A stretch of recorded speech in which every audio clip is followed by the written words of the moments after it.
The long-awaited sequel to Disney's 2007 live-action classic Enchanted, Disenchanted is finally here, landing on Disney+. I got a chance to check the movie out a couple of days early. Here are my thoughts.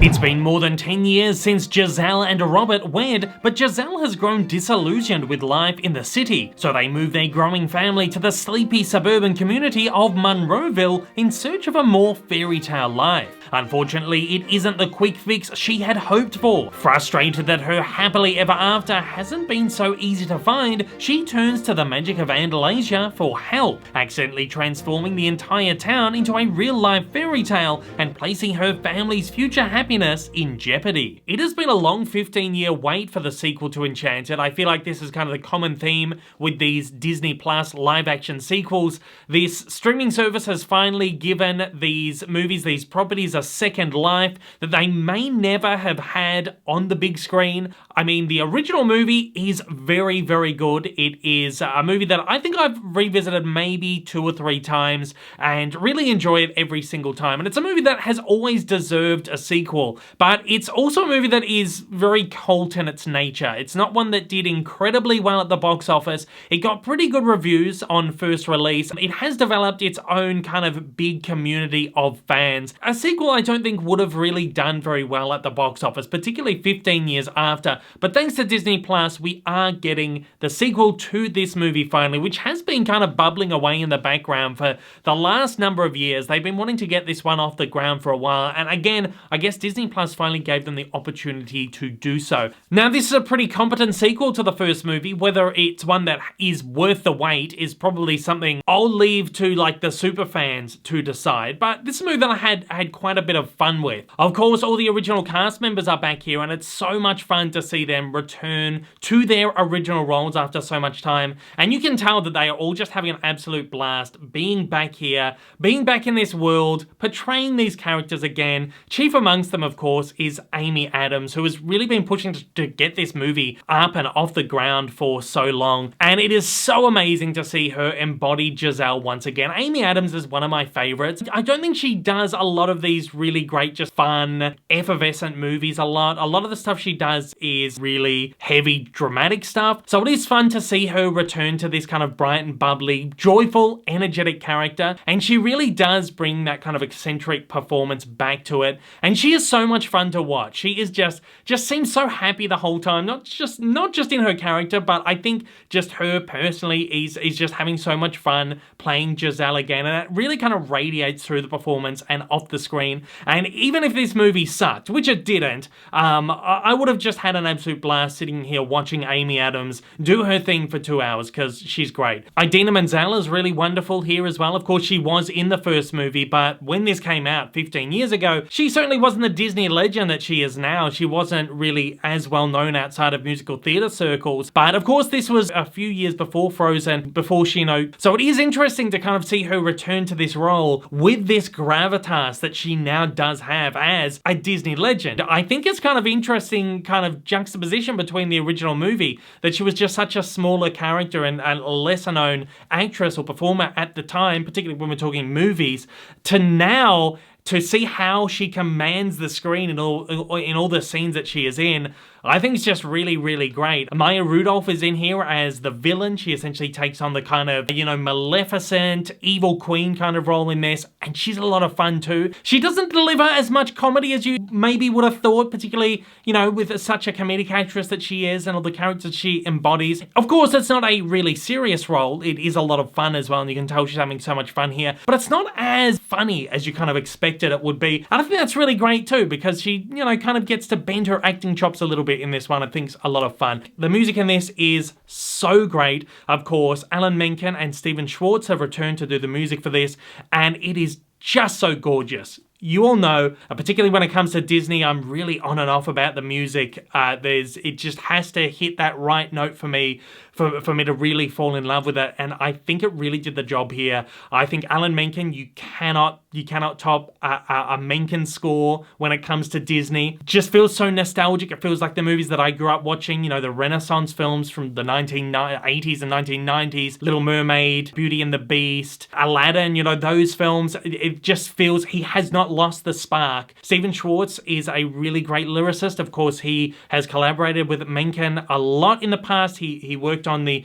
two of the Renaissance films with Menken, Pocahontas and The Hunchback of Notre Dame. The music for those movies is absolutely gorgeous, and again, he delivers really great lyrics here as well. This whole movie, in fact, just feels classic Disney. It is absolutely filled to the brim with Easter eggs to classic Disney movies. It rips on the Disney tropes that we've seen over the years in all the Disney movies in a way that I don't think has really been done before. I think it is kind of fresh and original in its approach here. We have seen Twisted Fairy Tale, the Fractured Fairy Tale, the kind of, oh, let's tip the Disney formula on its head a lot of times, but I think the approach that this movie takes is actually really quite good. There is a lot of visual language ripped from the classic Disney cartoons as well, and, you know, a lot of really great visual references, particularly to the Renaissance era and before. So a lot of Golden Age stuff, a lot of Renaissance stuff in there as well. I feel like people, particularly my age, who grew up with all those movies, are really going to find a lot to love in this. And every step of the way, it is incredibly aware of exactly what the movie is. And the first movie was exactly like this as well.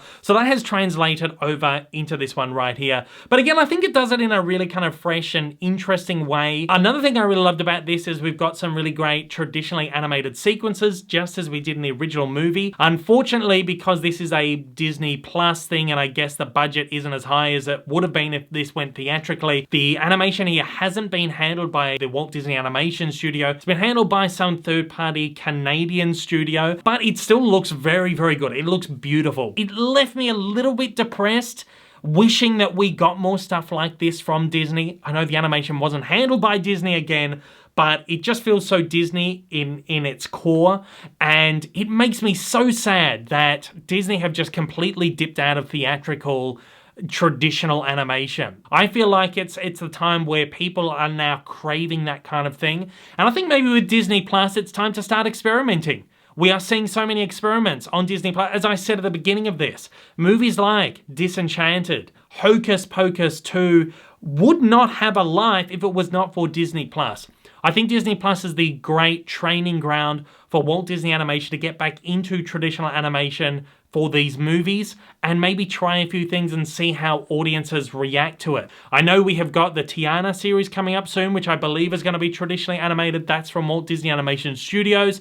Very excited to see that, but I would like to see it in a movie. We have got Wish after Strange World. It's the next big Walt Disney Animation Studios theatrical animated film. That's going to be in kind of a hybrid form of traditional and 3D animation, but I think it's going to be in like a kind of watercolor design. That's going to be really interesting to see. I feel like we're going into an era now where we can kind of maybe push the boundaries a little bit and get back into that classic Disney animation, because you watch this and you just crave more of it. I just want so much more of it. Look, overall, this is a pretty decent movie. Everything about it kind of ticked the boxes. It achieves what it wants to achieve. But at the end of the day, this kind of falls for the thing that a lot of these, or pretty much all of these Disney Plus original movies fall into, and that is the fact that this really does feel like a glorified tally movie. And essentially that is what this is. This is a tally movie that has been made on a slightly bigger budget.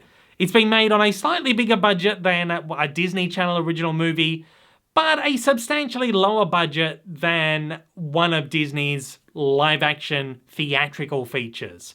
And you can really feel that. I think this one, maybe not so much as others. The special effects here are really good. The cast is terrific. They managed to get some really powerhouse performers back for a tally movie. But at the end of the day, I feel like it, especially as this is a movie that's been gestating for the best part of 10, 15 years, I feel like it still does feel very tally movie-ish. This is a 2-hour movie, by the way.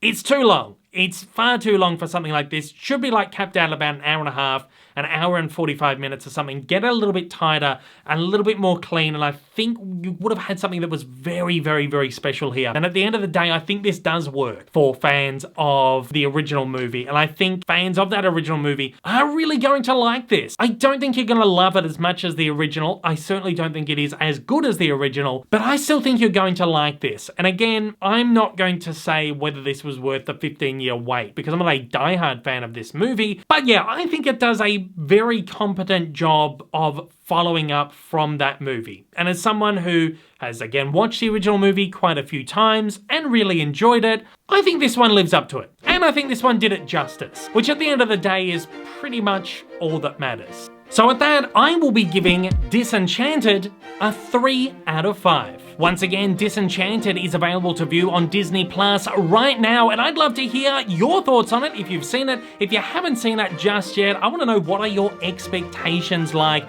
Thanks again for watching. I'll see you on the next one.